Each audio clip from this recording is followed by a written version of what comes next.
Het was hier één grote vlakte. Als je door het hek, er was geen hek nog, als je opreed.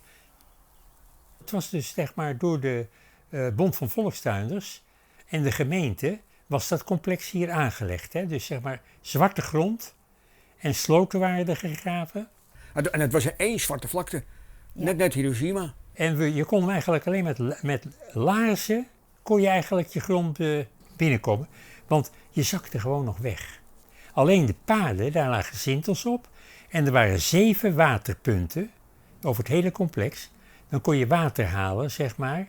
Er was nog geen waterleiding aangesloten of niks. En toen kwam ik zaterdags kijken. En ik had van zulke hoge hakken. En van het opgestoken haar. En in ieder geval, ik kwam kijken en ik denk, wat is hier aan de hand? Een grote puinzooi met van die grote dingen. Dat waren septitanken. Zelfs het eiland, dat was zo erg, daar mochten ze een eerste half jaar, kon je daar niet op bouwen. Dat was gewoon één grote prutmassa.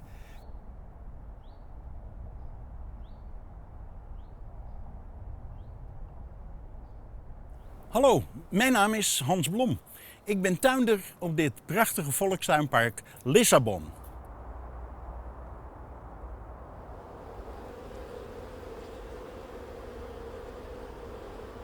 Vandaag neem ik u mee op een wandeling over ons tuinpark en geef een korte uitleg wat volkstuinparken zijn, waarvoor we er zijn en wat we willen. Maar vooral wil ik u kennis laten maken met 4 tuinders van het eerste uur die hun herinneringen met u gaan delen. Nou, ik ben dan Leni Veelman, Koeberg van mijn meisjesnaam. Ik ben 2 dagen geleden 80 geworden. En we zitten hier vanaf 68. Van 1968 op de tuin. En ik ben Bouwer Veeman. Ik ben 82. Toen wij hier kwamen, toen opa en oma, die waren toen onze leeftijd die wij nu zijn. Ja. En wij dachten, oude mensen. Ja, oude mensen. Lieve mensen, maar wel oud. Ik ben Hans van Leeuwen. Ik ben 83 en ik ben op Lissabon sinds het prille begin in 68. Ik ben Jur Scherpenzeel. Ik word 80 volgend jaar. En ik zit hier vanaf het allereerste begin. Dus dat is volgend jaar 55 jaar, denk ik. Ja. Dat kwam vanuit de familie. Mijn ouders, grootouders, ooms en tantes, die zaten allemaal op ons buiten. Ik ben begonnen op ons buiten, omdat daar mijn schoonouders zaten, vanaf 1947. Ruim 100 jaar geleden heeft de gemeente Amsterdam toestemming gegeven om volkstuinparken op te richten. Met uiteindelijk de bedoeling dat de mensen in de crisisperiode voor hun eigen eten zouden kunnen zorgen.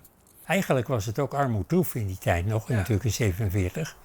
Dus echt aardappels kweken, radijs kweken. Nou, jarenlang heeft dat zo gewerkt. Iedereen had een mooie moestuin.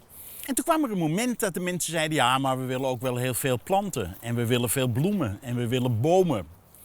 Nou, de Bond van Volkstuinders Amsterdam, onze overkoepelende organisatie, is hiermee akkoord gegaan. En toen veranderde eigenlijk in Amsterdam het beeld van volkstuinen. Voor mensen die graag van de buiten De Amsterdamse bleekneusjes. De Amsterdamse bleekneusjes, die graag in de tuin zitten. Die gewoon op een bovenwoningje zitten, weet je wel. Want dat waren mensen, was driehoog achter. Geen juppen, want die hebben geld genoeg om wat anders te doen. En thuis zaten we op een 3e etage. Ik woon op 2 hoog. Ons buiten was een mooi oud, ruim 100 jaar oud volkstuinpark aan het Nieuwe Meer. En met de aanleg van de ring moest er een groot gedeelte van dat volkstuinpark verdwijnen. Waar natuurlijk die huisjes gesloopt werden, omdat daar die snelweg moest komen. Dus toen heeft de gemeente gezegd, nou oké, aan de Slotenweg hebben wij nog een stuk braakliggend terrein. En dat is een veenweidegebied met oorspronkelijk koeien die hier rondgelopen hebben. De boerderij hier aan de overkant, de boerderij hier links naartoe, die had zijn koetjes hier lopen. Ja. En die boerderij, toen wij hier kwamen, daar stond de hooiberg nog. En de boer zelf en zijn broer van hem, Die zaten regelmatig hier op deze bank met zulke grote klompen, zeg maar. Die kwamen even kijken wat het zou worden. Ja, het allereerste wat je gaat doen is een grasveld aanleggen en een paar bomen planten. En dan planten die je krijgt van hier en daar, zet er maar in. En onze eerste boom, dat was een kerstboom in een pot. Mijn vrouw Mil die wilde dus zeg maar hier echt een bloementuin hebben. Ik was helemaal gek van tuinieren. Als kind al. Ik knipte met een mesje, sneed ik de madeliefjes uit het grasveld. Die deed ik thuis in een potje en die heb ik op de vensterbank. Vaak dan kwam alles Oh, in een ja. explosie, kwam allemaal tegelijk. Rijd ik naar mijn moeder toe Ja, om altijd groente met te zijn brengen. moeder en- Of ook ja. geen groente brengen. En ging je even brengen. En ik vroor veel in. Iedereen wil wel zo daar. En dan denken ze, nou ja, die tuin, die nemen ze er dan wel bij. Nou, die werkbeurten doen we Lek- wel. Ja, maar ik denk dat het altijd Valt tegen. tegenvalt. Dat valt tegen. Want je moet gewoon Je verplichtingen doen. je verplichtingen doen. En Ja. dat is, ja, als je dat niet wil, dan moet je op een camping gaan zitten. Dan betaal je 2 keer zo duur of misschien wel Ja. 3 keer zo duur. Een volkstuinpark is geen camping.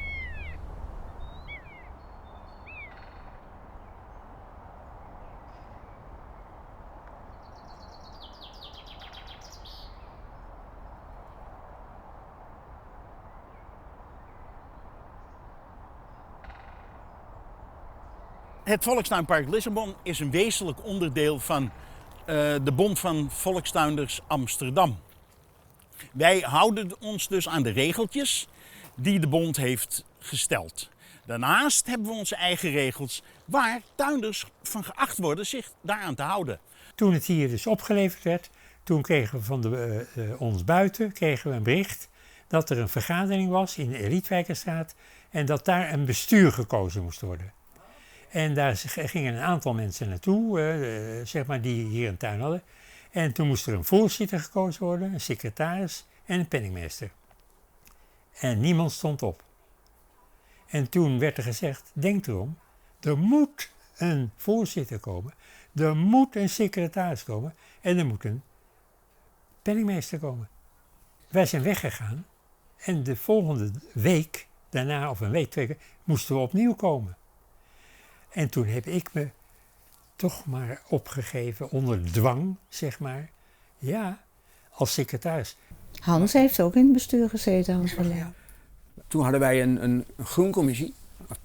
Vervrijdingscommissie heette dat toen de tijd. Ja. En ik had een paar keer meegewerkt. Toen zei ze, zou jij niet geen ploegbaas willen worden? Ik zei, nou wat houdt het in? Nou, ik had daar 8 mensen en dan ga je bepaalde klussen doen. Ik zei, oh prima. Allemaal hebben we onze taak.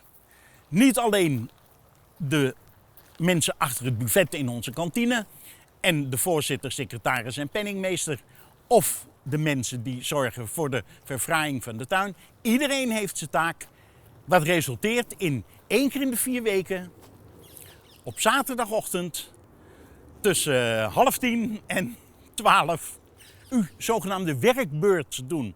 U komt hier niet onderuit. Tot je 75ste, ja. Ja, dat zit eraan vast. Ja. Alleen als collectief kunnen wij zorgen dat dit Volkstuinpark zo mooi blijft.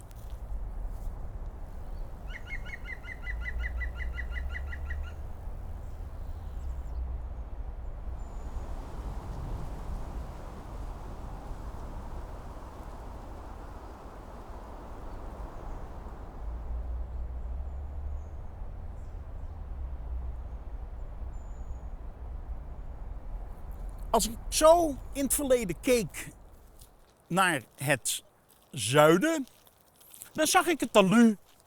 Die kant opkijkend zag ik het dorp Sloten. Dus daar. En er was weiland met allemaal lammetjes.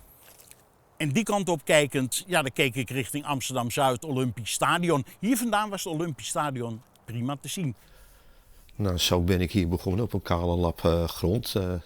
Met een noodhuisje bouwen, wat iedereen toen deed. Van oude deuren die je bij de sloop haalden en zo. Je kreeg gewoon je perceel aangeboden, helemaal zwart, zeg maar. Een beetje gras inzaaien, een boompje planten. En zo is het eigenlijk gekomen. Iedereen ging een huisje bouwen. Het was de bedoeling dat iedereen een huisje ging bouwen. Ik moest eerst een tekening maken, die moest goedgekeurd worden. Ik moest een bouwtekening indienen bij de bouwcommissie, bij het bestuur. Ik heb nooit een tuinhuisje getekend. En er waren bepaalde eisen allemaal aan, de grootte, dak. Maar ja, weten wij veel. Wij dachten, dat doen we zo als hun. Het zag er goed uit en hun hadden ook 1 kind. Ja. De bouwtekeningen van, dat is dus hier 2 huisjes verderop, hebben ze dat overgenomen. En in 2 jaar tijd stond deze tent er, mede door mijn schoonvader en zijn personeel. Ik heb het bijna 3 jaar over gedaan om het huisje te bouwen. Samen met mijn zwager en haar broer. Die was timmerman. Ik denk een maand of 3. Nou ja, mijn vader heeft me natuurlijk wel geholpen en mijn broers hebben me natuurlijk geholpen. Dat deden we met elkaar. Dus het allereerste wat we gingen doen was natuurlijk een hele hoop zand storten. Balken neerleggen, een vloer erop zetten en daarop je huisje bouwen. En niet even naar de bouwmarkt. Nee, van sloophout hebben we het huisje gemaakt. We hadden geen geld, absoluut niet. Een hele hoop kwam van de sloop vandaan, maar ik had hier bijvoorbeeld ook wat ramen nog meegenomen van ons buiten vandaan. We scharrelden overal van alles weg, werkelijk waar. Ja, bij het Nieuwe Meer kon je toen allemaal stenen weghalen. Die winkel die er nu is, dat is een oude kerk geweest. Die stond in Sloten en in Osdorp. En die konden voor niks die krijgen. Die hebben we met een hele ploeg mannen helemaal gedemonteerd. Op vrachtwagens hier naartoe gebracht en opgebouwd. Alleen het torentje van die kerk, die is nooit erop gezet. Landelijk gezien hebben we een algemeen verbond van volkstuinders Nederland, waar tienduizenden leden bij aangesloten zijn. Deze organisatie, overkoepelend voor alles, heeft een idee hoe op de volkstuinen meer op een natuurlijke wijze getuinierd kan worden. Dat betekent stoffen die je uit je tuin haalt terugbrengen naar de tuin, gebruik maken van alle producten die je op je eigen tuincomplex vindt. Het lieveheersbeest is het symbool van natuurlijk tuinieren. Hoe meer stippen, des te beter je ervoor staat. Wij hebben er 3. Dat natuurlijk tuinieren is ook ontstaan uit lijfbehoud. Ten opzichte van de gemeente. Dat je niet dat je kon zeggen, nou, we zijn niet alleen maar een volkstuin voor een biertje en de lol. Nee, we zijn ook natuurlijk zijn we bezig.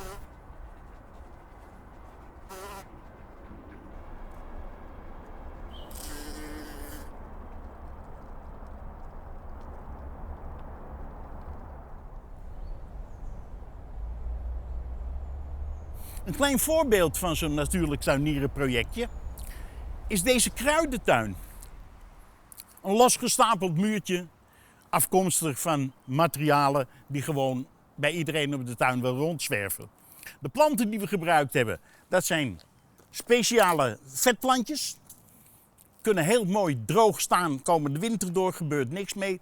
En deze hoek staat vol met kruiden waar je thee van kan zetten. Citroenmelisse, mint, verbena.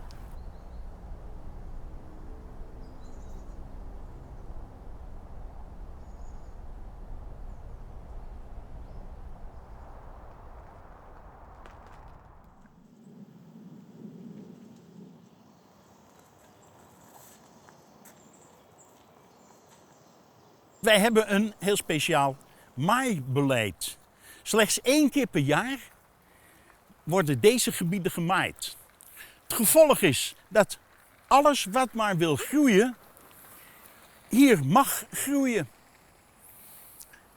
Als u hier in het voorjaar zou zijn, dan is het een zee van kievietsbloemetjes, tulpen, anemoontjes, krokussen. Het is 1 prachtig bolleveld. Nu laten we dit gewoon doorgroeien. Straks wordt het afgemaaid. Ook bijzonder voor ons tuinpark zijn de hoge bomen. Een heleboel volkstuinen hebben gekozen voor niet hoger dan 3 meter. En wij hebben bomen van meters en meters hoog. En iedere boom is een stukje van de longen van Amsterdam. Zodra de waterleiding er lag, is gelijk de wc in orde gemaakt natuurlijk. Ieder huis kreeg dus zeg maar een septic tank aangewezen. Ik denk dat die zo, 600, 700 kilo woog. Op het pad werden ze neergegooid, zeg maar. En dan moest je er eentje gaan halen. En dat moest je echt met een man of 3 rolde die over de paden. Nou, dat was inderdaad met gemeenschappelijk dat mensen elkaar hielpen. Iedereen moest zelf zijn put graven, 150 bij 150 diep, zeg maar. En dan met elkaar, als die kuil groot genoeg was, die tank erin gooien. En dan brachten we hem zeg maar tot een bepaald punt. Dan kwam dus zeg maar de bouwcommissie even kijken. Mijn schoonvader was ook bouwcommissie. En dan was het in 1 keer opdrukken en wow, wat zo naar beneden, weet je. Oh, allemaal water spatteren omhoog. En dan moesten we natuurlijk nog de aansluiting maken. We begonnen zeg maar met die olielampen die je hier ziet hangen. Petroleum, dat was onze enige verlichting die we hier in huis hadden. Geven heel veel licht. Toen kwam er buttergas. Ja, gaslicht. Hier, want het Oh ja. zit er nog. Toen hebben we leidingen, ze liggen er nog allemaal, dunne leidingjes gehad. En toen hadden we lampjes met buttergas. Alleen zzzt, hoorde je de hele nacht. Gaslamp. Gaslamp. Ja, gaslamp. En daar een keuken. gaslamp en hier. Ja. En dit is dan een Omgebouwd. waar is die op? 12 volt. Ja, later heb ik plafonniers gemaakt boven mijn bed, in de wc. Met een klein lampje. En dat werkte allemaal op een 12 volts accu. En als hij leeg was, dan bracht ik hem weg, dan werd hij opgeladen. Vrij snel daarna kwam dus het eerste zonnepaneeltje. Dat was toen al heel erg duur, €120. Zo'n klein paneeltje wat we kochten.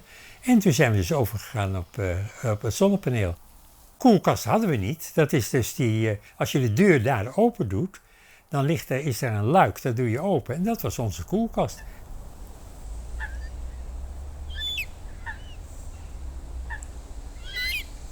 Om lid te worden van die vereniging tekent u een gebruikersovereenkomst. Dat betekent dat het huisje uw eigendom is, maar de grond heeft u in bruikleen van de Bond van Volkstuinders, die het weer huurt van de gemeente Amsterdam. In de beginjaren huurden een aantal tuinders nog extra grond van de kwekers die aan de overkant van de Slotenweg zaten. Daar verbouwden zij hun groenten. We hebben dus 200 vierkante meter aan de overkant van de weg, waar Ja. nu allemaal huizen staan. Daar was toen een kweker. En daar hebben we toen, hij hoofdzakelijk, in ieder geval 200 vierkante meter. En Hans trouwens ook. En dat was allemaal groenten, aardappels. Alles. En het was ook wel leuk, dan wisselden ze uit wat ze voor groenten hadden. Bijvoorbeeld een spaghettiplant, had ik nog nooit van gehoord. Dat was een of ander ding. En die kookte je dan. En dan kon je zo echt, net of het spaghetti was. Maar dat was allemaal daar bij die, dat was enig. Ik heb groenten verbouwd. Dus zeg maar echt die echte snijbonen, die rode snijbonen, weet je wel. En dat soort dingen. Ik heb jarenlang, zat ik niet hier overdag, maar zat ik echt in de groentetuin. Alleen toen de plannen kwamen van het Olympisch dorp. Er moest een Olympisch dorp gemaakt worden hier. Dus al die tuinderijen zijn onteigend. Maar toen moesten wij ook weg. We gingen naar Oud-Sloten. Daar had je dus gewoon een ijzerzaak zat er. Er zat een slagerij, een bakker zat er, een kruidenier zat er. Alles zat daar gewoon, een melkboer zat er. In het dorp, ik ging met een bakkertje naar het dorp. Of er kwam een bakkertje op de parkeerplaats. Of er kwam een eierenboer langs. Ja. Kippenboer met kip had hij dan. Af en toe kwam er dus een kar langs van een bakker of van een dinges die eventjes belde op het park. En dan kon je nog wat kopen. Dat in Nieuw-Sloten, dat was niet. nog helemaal niet. Zoals nou daar verderop de Dirk van den Broek, daar kan je lopen. Dat hadden we allemaal niet. Je had hier geen telefoon. Nee. Dus als er wat was, dan was daar een cel. Bij de kantine was 1 cel. Telefooncel. En dan kon je ook toebellen. Dus wij gingen toen nog helemaal niet op vakantie. Buitenlandse reizen. Nee, je had je tuin toch? En een ander ging lekker naar Italië Wij of naar die wilden, Spanje. wij gaan lekker naar Lissabon. Goh, jullie gaan ver. Oorspronkelijk waren de sloten door de gemeente aangelegd. Na een tijdje moest de beschoeiing vervangen worden. Dit is nu een voorbeeld van werkzaamheden die de tuinders zelf moeten doen. Die schotten, dat waren echt harde schotten met dikke planken die er nog steeds zitten. Die werden dus door mensen die toen de tijd met pensioen waren, door de week werden die gemaakt op de parkeerplaats. En de bouwcommissie wist precies 1,20 meter, 1,10 meter, 1,5 meter. Dat soort schotten moesten we hebben. En zaterdags werd ik in een pak gehezen tot hier. Met laarzen en allemaal, dan liep je vol. En ik stond dat zover in het water. Met nog een mannetje. En de schotten werden daar aangeleverd door de vrijwilligers. Die werden erin gezet. Palen erbij. Bouten erin. En zo schoven we elke keer op. Eten en drinken deden we vanuit het water. Dat was allemaal... dat was zo samenhorig. Het hele complex is zo aangelegd allemaal. Je bouwde het samen op. Ja. Dat is het gewoon geweest. Ja. Dat clubhuis. Dat kwam pas na 2 jaar.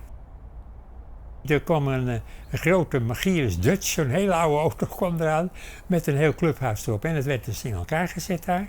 En van het eerste uur af is daar vreselijk gefeest. Ik zat toen in die tijd zelf in de ontspanningscommissie. Maar er was wel een ontspanningscommissie. Bloemschikken werd georganiseerd. En veel mensen kwamen daar naartoe. Echt heel veel mensen. Nee, het clubhuis, zoals dat daar bemand was. Zoveel mensen daar kwamen. Ik denk dat er maar een enkeling niet kwam. Het was zelfs zo dat ik ben een niet-roker. En ik zat daar dan in dat clubhuis en er zat er 100 man. 100 man. Ze zaten op de grond bij wijze van spreken. En die lucht van het roken. En mijn vrouw rookte ook. Maar dan moest ik naar buiten lopen om adem te halen. En kinderen waren klein natuurlijk, dus die zijn hier opgegroeid. In die tijd hadden we ook veel gezinnen met kinderen. Dus die kinderen hadden hier echt wel wat te doen met elkaar. Er werd veel voor kinderen gedaan. Ook. En ook voor grote. Ja. Ik was als Sinterklaas op het bedrijf waar ik werkte. En Hans even met Sinterklaas, dan was hij een wit paard van de politie. Want hier aan het eind van de straat was een politieschool. En daar hadden we ook weer invalshoeken. We hadden een paard geleend. Maar je kreeg 45 kinderen op schoot. Want de mensen wilden allemaal fotograferen. Alle ouders, grootouders waren er ook bij. In de kantine zijn we door de jaren heen activiteiten blijven organiseren. Niet alleen in de beginjaren ontmoetten tuinders elkaar daar. Nu nog steeds worden er samen verschillende creatieve hobby's uitgeoefend. Maar we hebben een schilderweekend gehad. Nou, dus van Hans Blom. Met Hans Blom. En een man van hoe heet die? Bert, die in zijn tuin had. Die stonden te koken. En wij waren allemaal aan het schilderen. We hadden nog strenge winter en dan was het hier dicht. En ik was hier altijd aan het klussen. En dan gingen die meiden mee. En er waren nog meer kinderen. En dan gingen ze naar het hoekje. En dan kwamen ze weer terug. Pap, ze zijn naar een hoek gegaan. En dan deed ik mijn schaatsen even onder. En dan ging ik met ze mee een stukje. Tot op een gegeven moment wouden ze de achterste laan wouden ze ook nog gaan schaatsen. Nou, dat zag er allemaal keurig mooi uit. Maar hun waren er nog niet in geweest. Dus ik als onderzoeker ging naar voren. En ik had nog geen 2 klappen gedaan. Ik zat tot zover in het ijs. Hij had een pet op en die daar in dat gat blijven liggen. En toen is er iemand van de tuin die denkt, jeetje, er is iemand verzopen daar. Zijn nog even gaan zoeken. Maar het is gewoon zijn pet is daar in dat gat of in dat, ja. Samen met Bouw hebben wij een groep opgericht die dus het complex ging onderhouden. En zo is die winterploeg tot stand gekomen. En toen kwam die erbij en toen kwam die erbij. De hele winter, iedere maandag, kwamen wij bij elkaar. En dan gingen we van 10 tot 1 uur gingen we buffelen, zeg maar.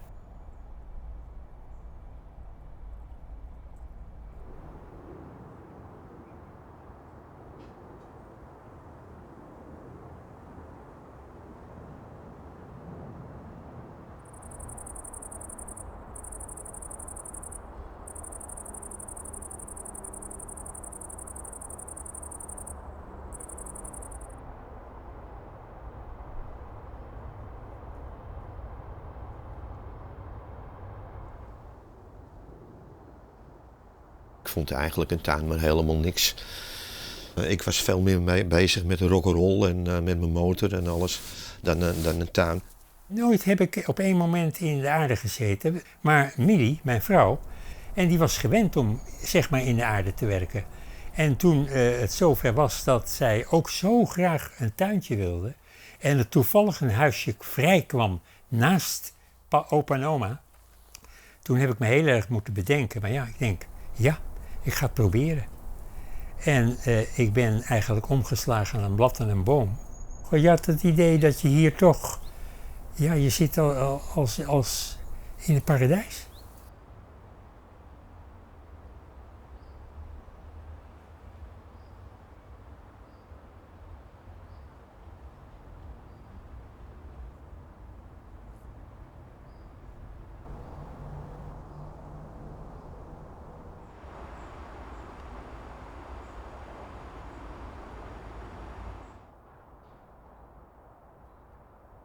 Ik heb nooit de behoefte eigenlijk dan gehad van ik zeg het op. Ik denk ik vind het wel lekker.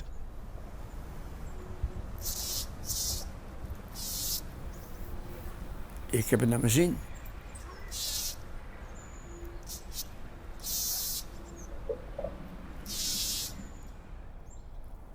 Ter hoogte van de kantine staat een boerderij.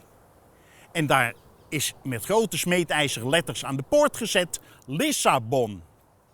Het was niet deze boerderij die Lissabon heette, maar een woning die rond 1500 oorspronkelijk hier gebouwd is door een Portugese zeekapitein die in 1492 de grond onder zijn voeten te warm voelde worden, vluchtte voor Isabella de Verschrikkelijke en zich in Amsterdam gevestigd heeft aan een hele belangrijke doorgaande weg. Want dit sloot aan op het mirakel van Amsterdam. Slotenweg, Overtoom, Heiligeweg. Dus vandaar dat hij deze plaats gekozen heeft. Maar er is nog een heel leuk verhaal. Een hele bekende tuindersfamilienaam uit de Slotenpolder is de familie Bon. Gewoon Bon, B-O-N. Een van de Bonnen die had een dochter, Lisa. En daar hadden ze hun grond. Dus dat is verbasterd tot Lissabon, wat uiteindelijk geworden is Lissabon. Net zo'n mooi verhaal en net zo aannemelijk. We zijn aan het einde gekomen van onze wandeling. Is er nog iets dat onze tuinders aan de nieuwe generatie mee willen geven?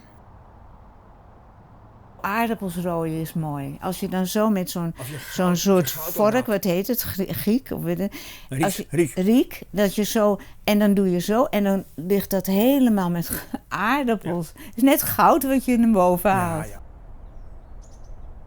Het hoeft niet allemaal in één keer, maar doe het een beetje gefaseerd. Een beetje planning maken. Plannen. En dan, je gras moet je wel regelmatig bijhouden. Zou ik zeggen. Drink heel veel tequila, rook sigaren en maai je gras op tijd. Ik hoop dat ik het over kan dragen aan de mensen, dat iedereen zoveel plezier. En ik kom ze wel tegen, nog mensen die ontzettend veel plezier in je tuin hebben. En als je met een plantje aankomt, ik heb altijd steken, want je hebt planten genoeg in je tuin. En dan kom je mee en dan zie je dat die mensen daar blij mee zijn.